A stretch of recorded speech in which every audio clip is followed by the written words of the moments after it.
So our next talk will be coming up in just a minute.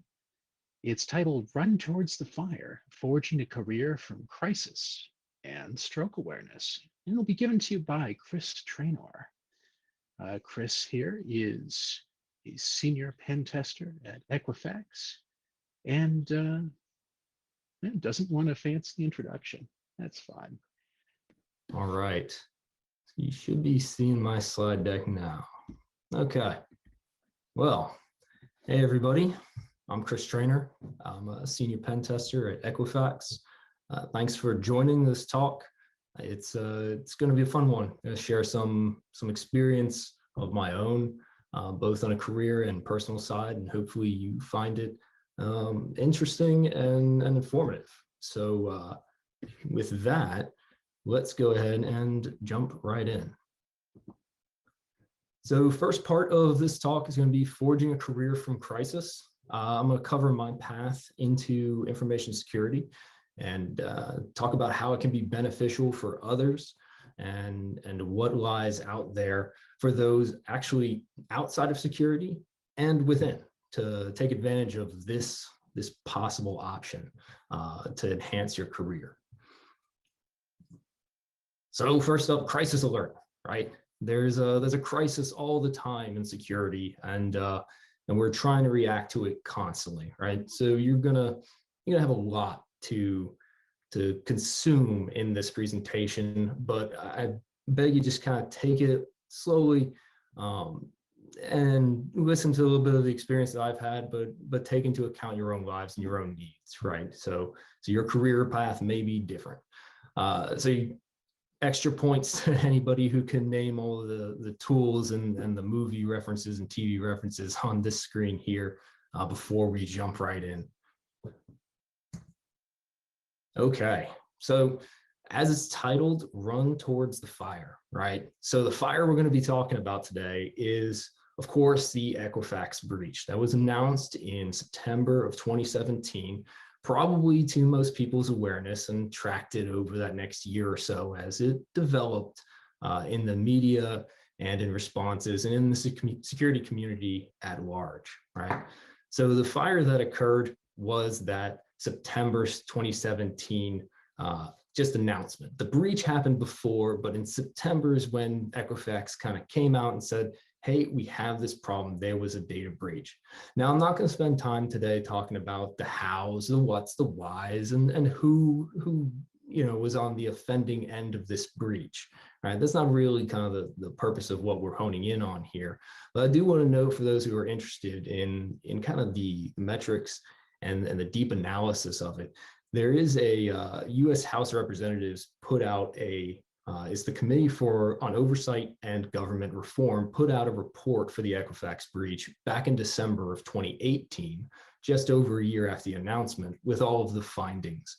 So I encourage anybody who wants to learn more about what happened, where the lapses were, what was corrected, and how the actual breach occurred, to go out there and find that. Again, that's a U.S. House of Representatives put out the report in December 2018. You should be able to probably find it off of that bit of information.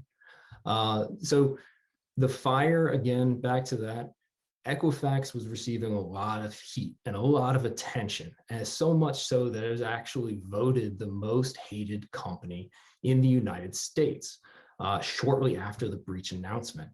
And everywhere you looked in September and that last part of 2017, you were seeing headlines and titles and people demanding investigations be done, and rightfully so, by governing bodies to figure out, again, what happened and how to correct it. So all eyes on Equifax at that time of the year, right?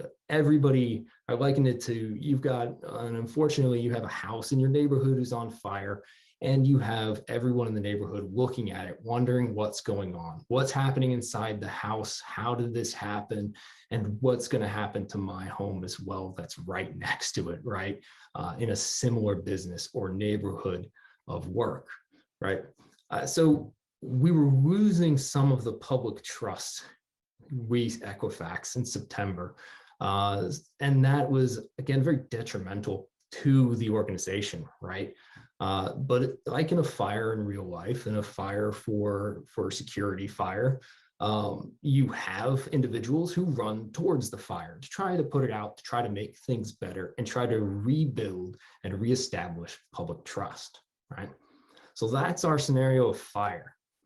So in October of 2017, I did the weird thing of actually accepting a job at Equifax.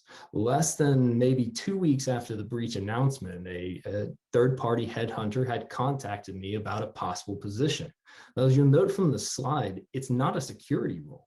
It's a QA automation engineer, which up to that point was the primary type of work that I had been doing both in the private sector and in government contracting.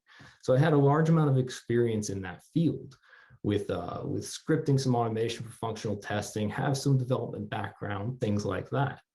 But when they contacted me, they didn't initially tell me what the company was. It was only after about a week of dealing with the recruiter that this third-party recruiter, I said, yes, I'm interested in it. Could you please tell me the company that's actually for, as they try to protect their commissions sometimes.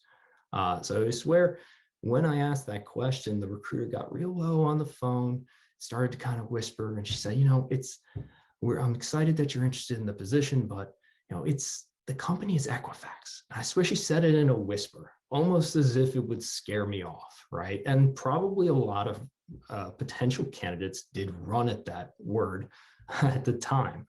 So she's very reassuring, opened up to any information. I said, you know what, let's go forward at this point and let me hear what they have to say. Let's see what's going on with Equifax. Now, a lot of my colleagues around my area and people I worked with heard when I was pursuing something with Equifax and when I eventually took the job, and they said, what have you done? So, always have thrown in any presentation a good Star Wars meme. What have I done here? When I walked away from the recruiter, it was interesting because I kind of came back at that evening after the talk and said, this is a possibility for a job. I don't know much about the company. I did a little research, found they're much larger than I actually knew. They're way beyond just a credit bureau that keeps track of your score. They're an international conglomerate. They're massive, right? So I started thinking, is this the right career move, as anybody should when they're taking a new position? And I saw an opportunity to actually change my area of focus. Now, everybody who kind of asked me about this, like I said, is what was the motivation? Why would you go to a company that is in this major spotlight, the hot seat, right? The organization, to every outside observer, is on fire. They had a huge data breach. What's going to happen in the next month, the next 6 months, the next 10 years for this organization, right? And certainly a lot of companies might not have a plan for less than a month after they announce breach. So my answer has always been simple. I wanted to work in security. I always have. I actually came out of college in 2007, and I tried to find positions in security. It was interesting, field to me. It was a lot that couldn't be known, but probably and arguably to the detriment of some. Back in 2007, smartphones were barely a thing, right? Who was giving out cybersecurity degrees as undergraduate degrees? So I left college with a regular CS degree, pursuing any focus of work I could in the IT field. So without any sort of flood of security opportunities out there, I took the next big thing, right? Go into a software development company who has a product that's doing well, the hot thing, software development. And I bounced around different roles in that area of focus for about a decade, with some successes, some not so successes on the government side for contracting and the private sector as well. But I bounced around there for about a decade, and I never really felt like I was fulfilling what I wanted to do, right? So when I sat down after speaking with the recruiter, I saw that, hey, this company now has security as a real focus.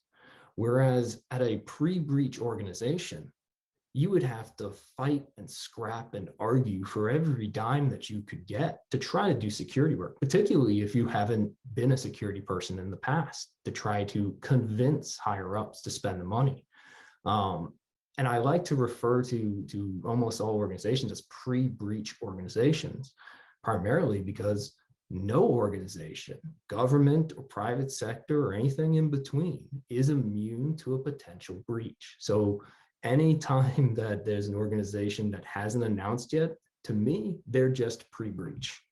Now, the problem that you get with your companies that you may be at now, or if you're not doing security work and you want to, is they don't really see a return on investment. It's hard to actually convince a higher up that security will protect their revenue streams, as it's not a thing in itself that typically generates revenue unless you are a security company and that's what you do. So without that sort of return on investment to motivate them, if you look out and see some of the organizations that are post-breach, you'll start to notice that they have an increased focus. So here's just some quick numbers here, real easy to pull. I'm sure a lot of you have heard of Have I Been Pwned, so I'm going to give them a little bit of credit here. They track breaches that are typically announced and verified and things like that. And I'm just going to lay out here real quick what the past 5 years looked like. So Have I Been Pwned, the top numbers over the years here, and years being in circles, are the amount of breaches that occurred that year as tracked by the Have I Been Pwned site. And down below are some of the more notable ones that you might want to pay attention to. The reason I draw this distinction is there are a lot of organizations being breached. According to the Have I Been Pwned data from the last 5 years, there are about 64 breaches a year per year for the last 5.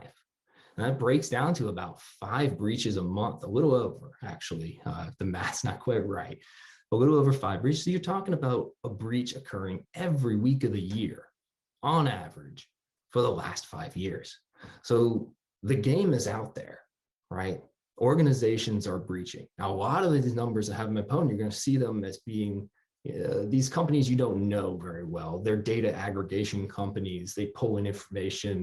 They buy up your personal data. They tie it together. They help resell it for targeted ads. That work is, a revenue builder. But you might not want to look at those companies after they breach. A lot of times they just vanish into thin air. They disappear, or they've been gone for a while and it just comes to light that their data was taken.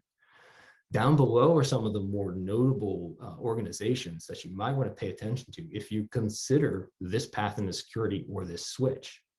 Of course, you see way back in 2016, you've got organizations like LinkedIn, the DNC, and the NSA right there. So remember a couple of slides ago, I said no organization is immune to a breach. Even the NSA had a security incident. And of course, you'll see Equifax in 2017 with some companies, things like Starwood, things like Capital One, even the awesome Words with Friends and MoviePass organizations, right? And then all the way down to more recently, you have in 2020, right at the end, December, the announcement of the SolarWinds breach. Now that's a whole different type of game. It's like a supply chain attack, but it's still a security incident. And it still requires a security response.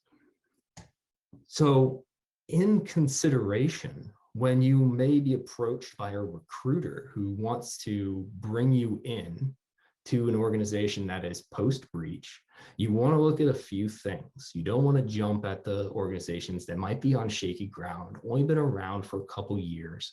So you want to look at that longevity of the organization. Has it been around a long time, right?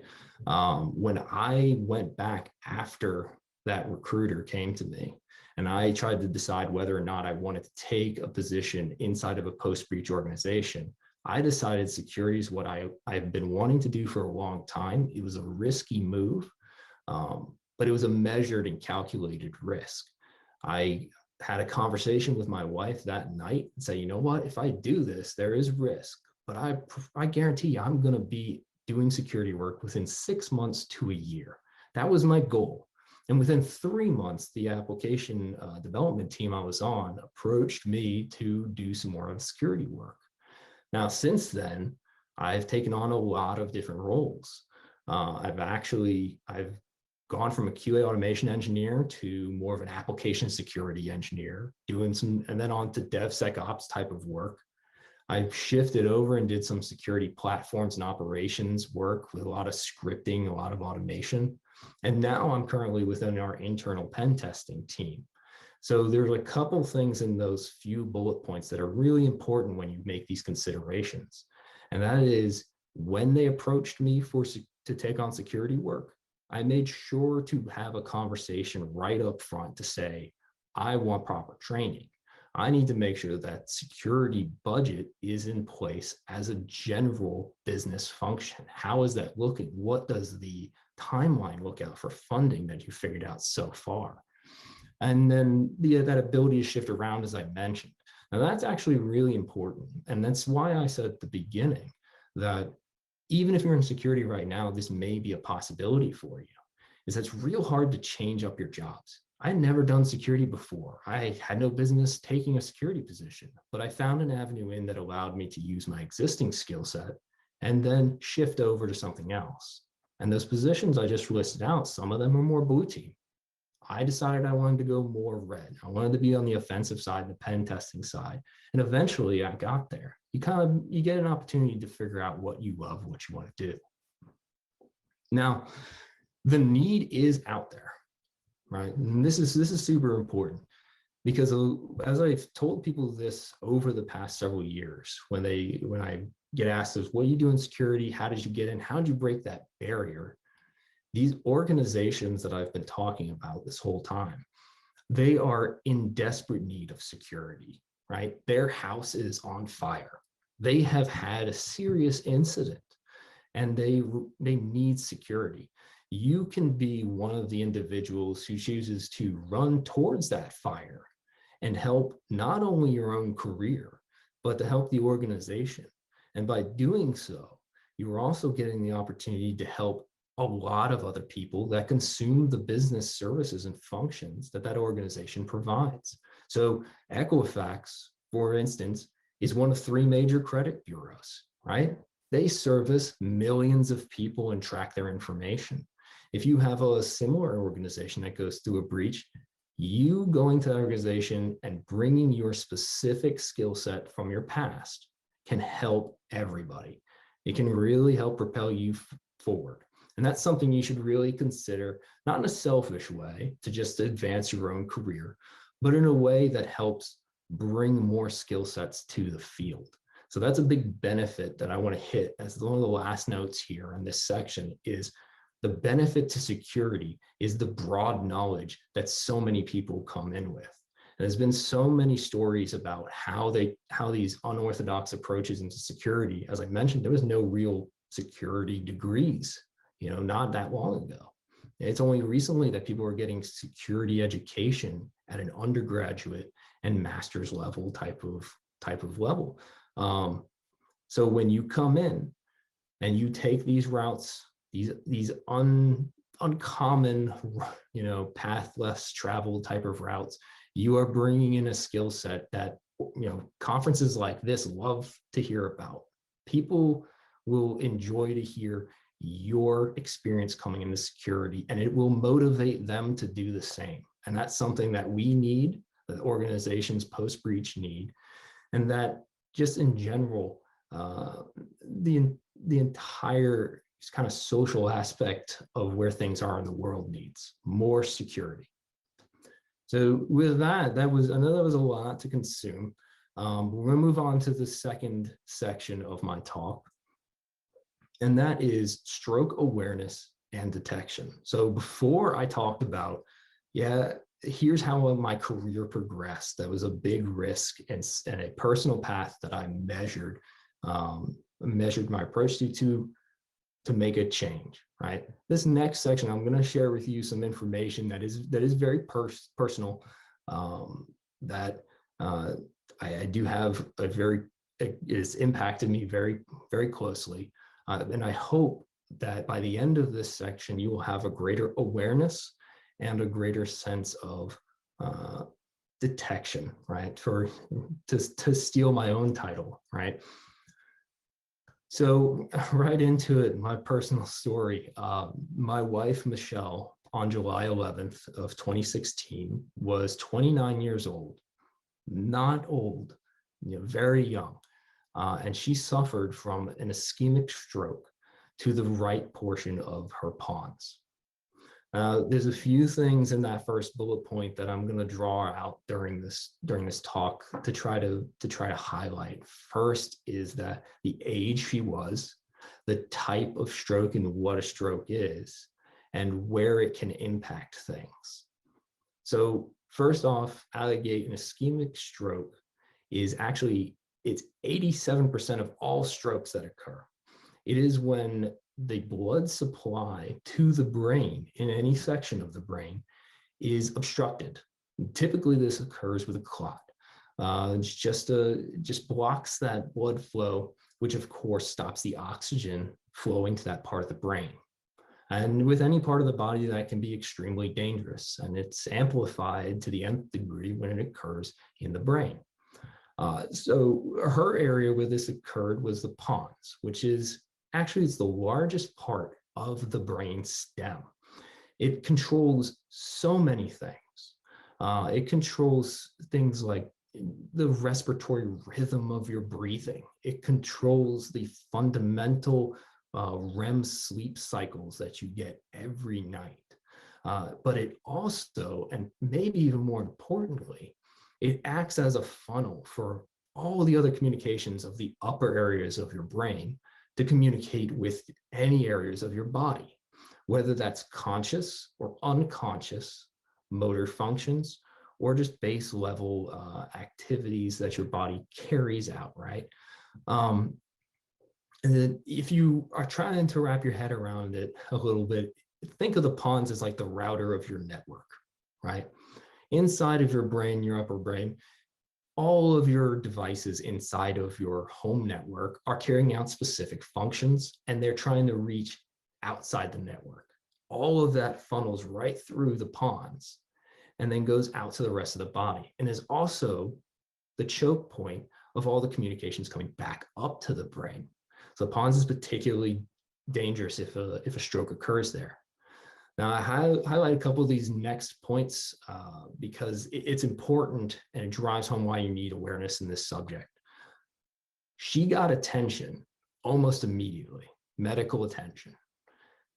Even with that, the hospital did not check for a stroke until after 7 hours in care.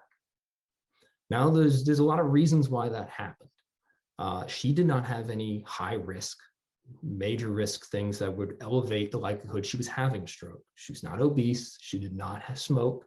She wasn't a drinker. She had no family history of stroke at all. And all of those things led them in the direction to check for things like it has to be something with her lungs or her heart, or something else is off in her balance of nutrients or something. So they spent a long time checking for that.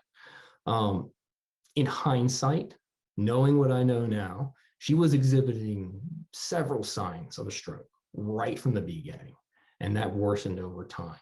So hopefully this will help illuminate what you know about strokes. Now here's a little cross section. This is my wife's brain, taken not long after the stroke. This is an MRI image of two cross sections. Where that yellow line is on the left image goes right through where she had her stroke. That's right where the pons is. So everything above is all that brain, that upper brain function, specific areas handling very specific things in your body. But at the pons, you can kind of see where it narrows down until it gets to the spinal cord at the base of the brainstem.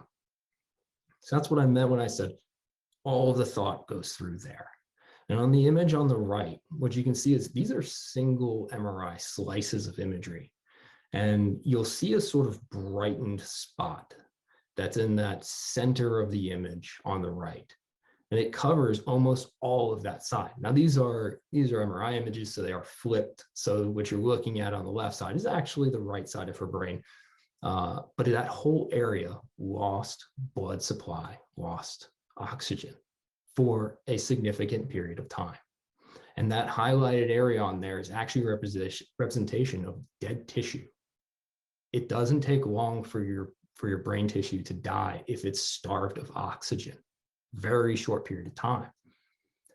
So I wanted to show you this image so you get an idea of where these things occur and what it can look like on an MRI. So it can be very impactful. As a lot of people know, the right side of your brain and the brainstem controls the left side of your body and vice versa. So that level of impact in that area of her brain impacted almost her entire body on the left side. So I said that there was a highlight on that first slide of this section from what happened to Michelle, my wife, is that she was 29 years old. It's important to realize that stroke has no age limits. There is no such thing as I'm too young to be having a stroke, or he's too young to be experiencing these symptoms. Strokes actually happen in children and in infants. I'm not trying to raise fire alarms or anything like that, but they do happen. I don't want to say it's the most occurrences, but in 2009, one of the studies from CDC, American Stroke Association, there were 34% of all people hospitalized from stroke were under the age of 65. And I guarantee you talk to most people and they think strokes happen to older people, and strokes happen to people with a lot of risk factors associated with it, right? That might amplify that thinking, right?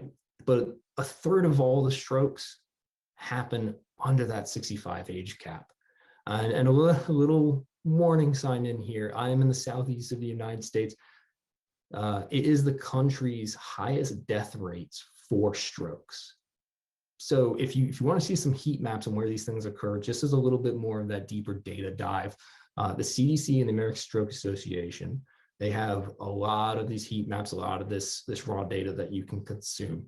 I really encourage each and every one of you to go out there and take a look at these resources.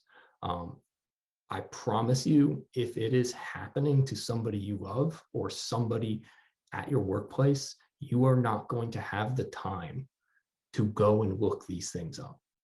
All right, even a cursory awareness of these things is enough to help somebody tremendously.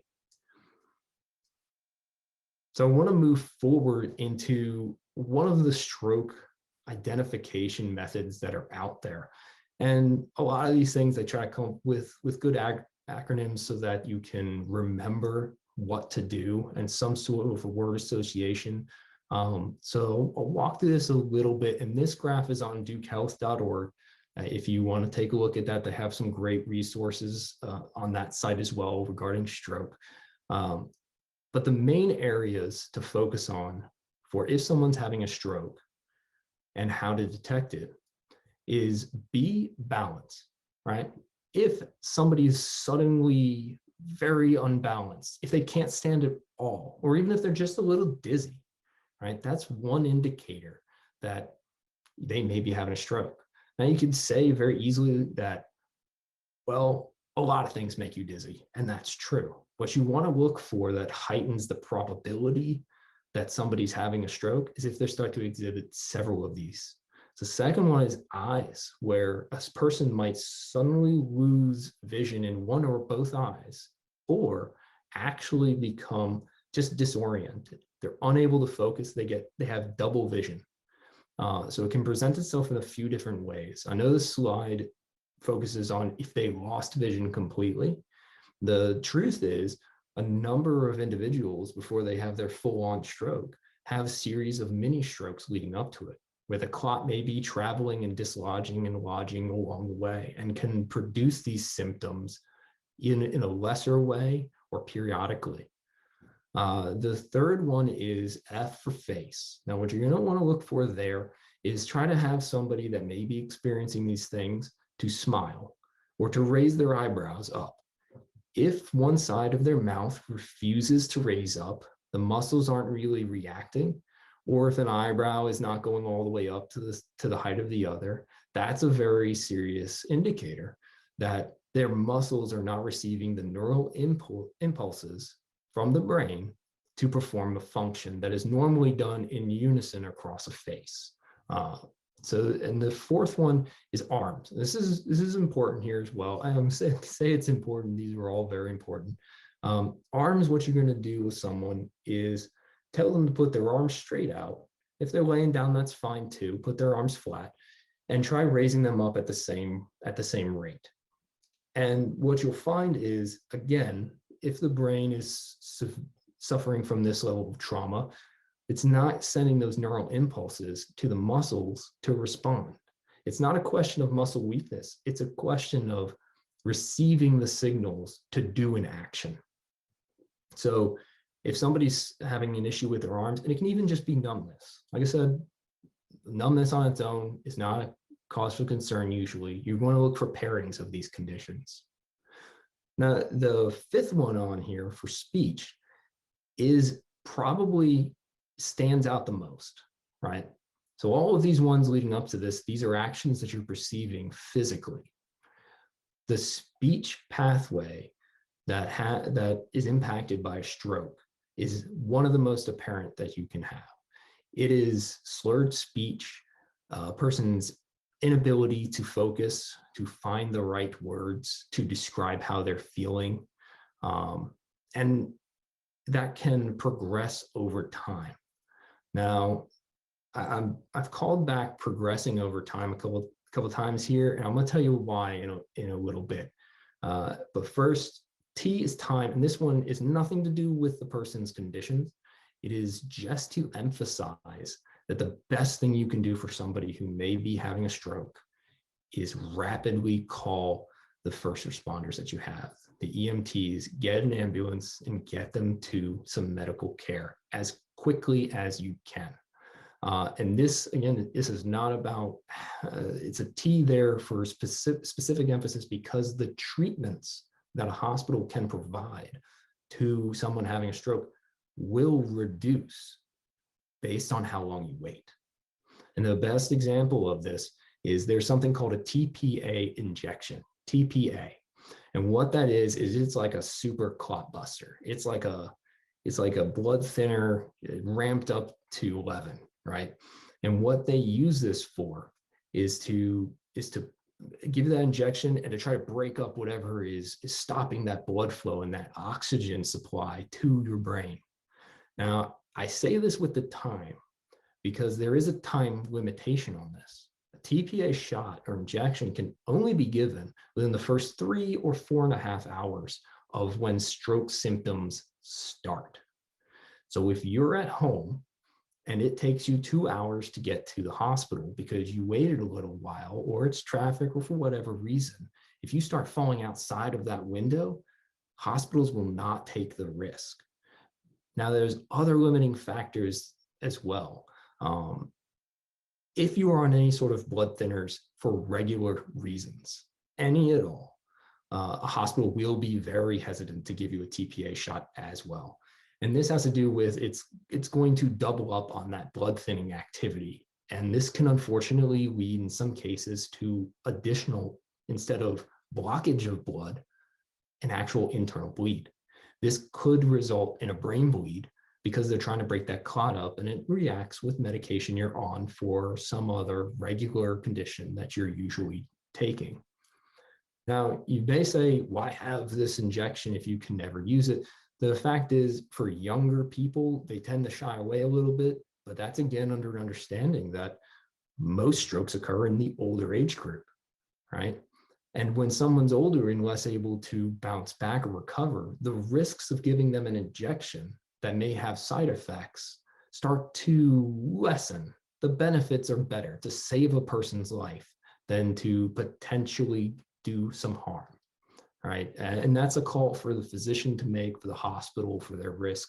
But you increase those options, the faster you react.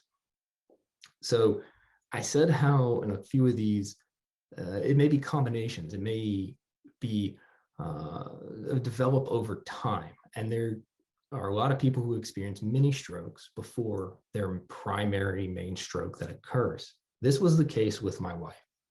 At the time, she was working on a military base in our town.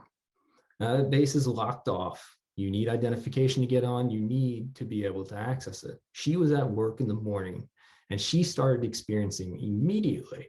She experienced B, E, and S. She experienced 3 out of 5 of the indicators that she was having a stroke, but nobody really picked up on it. She was laying on the floor. Thankfully, coworkers were there. They immediately called an EMT, but you have to be aware of these and try to spread it beyond just you and your family because you may not be there. I physically couldn't access my wife when she had her first series of strokes at the office, on the base, that I didn't have access to. Thankfully, I had worked on there before and had contact with people who were on there, and a friend escorted me on the base, but I still couldn't enter the building. So it was entirely up to these coworkers to identify this, but also the EMTs more importantly. And I'm thankful that the coworkers were there and called the medical professionals immediately. It did a lot for her. But once she was in the EMT's care, she was already exhibiting 3 out of 5 of the signs she was having a stroke. And still, they didn't pick up that it was a stroke because she didn't have risk factors that would put her in those categories. They weren't looking for it because it was unlikely, right?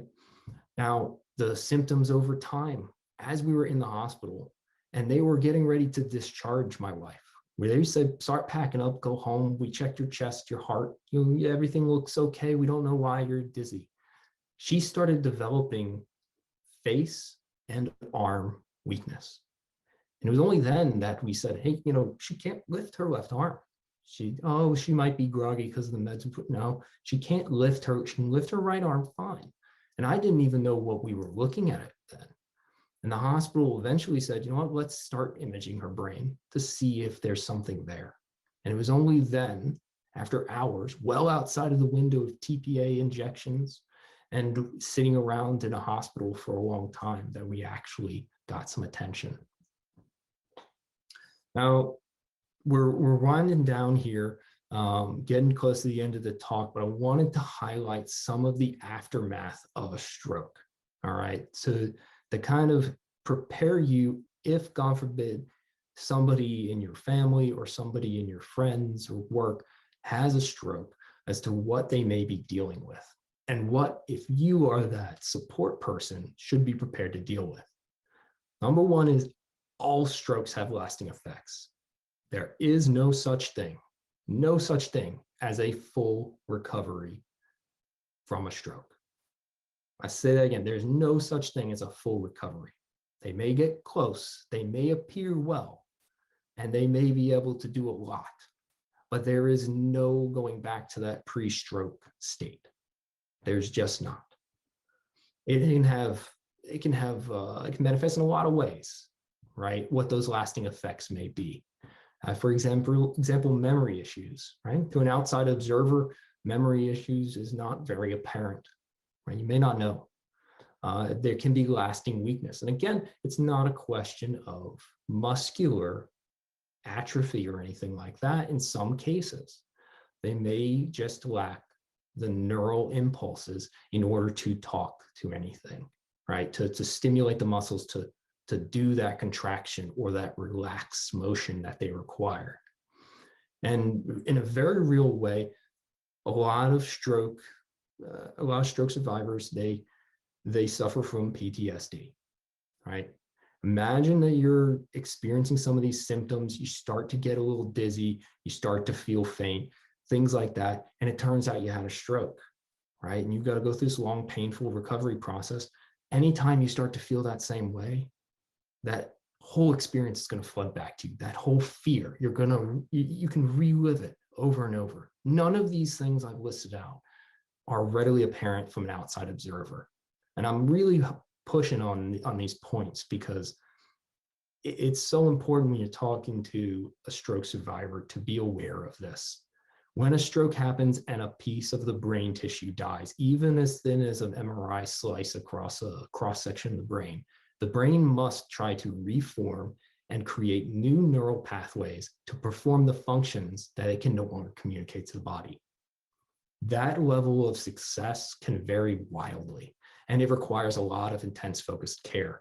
So for my wife's situation, she spent 16 days in the ER or the ICU and inpatient rehab, relearning the basic daily living actions like walking and making food and grabbing utensils before they release her. Even after that, months of outpatient rehab therapy.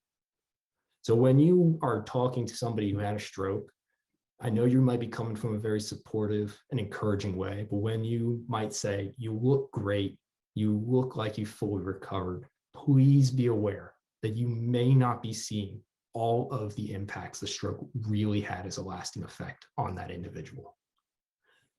So with that, that's the end of part 2 for me. I hope that you learned something. I hope you enjoyed both some career information and experience, as well as learned something for awareness for stroke.